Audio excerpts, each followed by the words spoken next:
The dark room, room number 4, got its name from the addition of the last and largest tower of the castle, containing toilets and bathroom facilities on several floors, blocking the windows in the process, now found inside the room.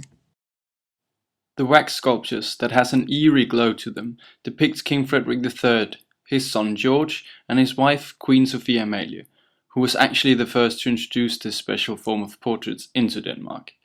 The inspiration came from France, but many such items have been lost over time.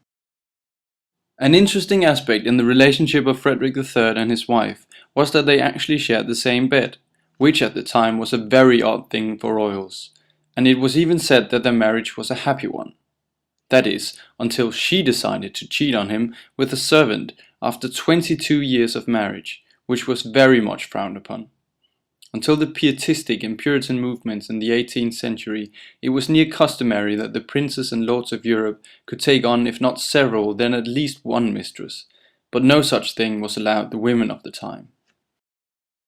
After this affair became somewhat public, a ring was made to mock this whole incident. The ring includes a hand holding a penis, and on the inside of the ring, a short comment on Latin translates into, "She won't have any more of this." The ring still exists and can be seen in the basement. As one might conclude from the oversized dress on the wax sculpture and from the painting on the wall adjoining the bedroom, the Queen, Sophia Amalie, was a rather bulky lady, and it should be said that the wax sculpture only depicted her head, whereas her torso was probably photoshopped slightly. And whether it was due to her excessive weight or possibly arthritis, she had her husband the king install state-of-the-art elevators at several castles, including Copenhagen Castle, here at Rosenborg Castle, and at Frederiksborg Castle.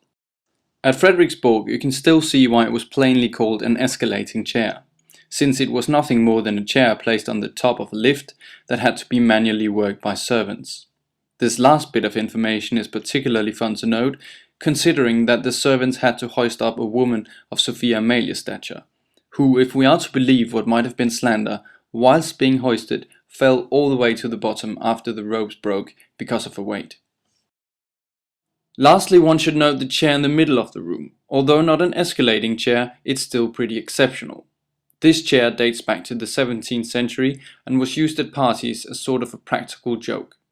When you sit in the chair, hidden metal arms comes out of the armrests and traps the person sitting down, only to be followed by a gallon of water released from the chair.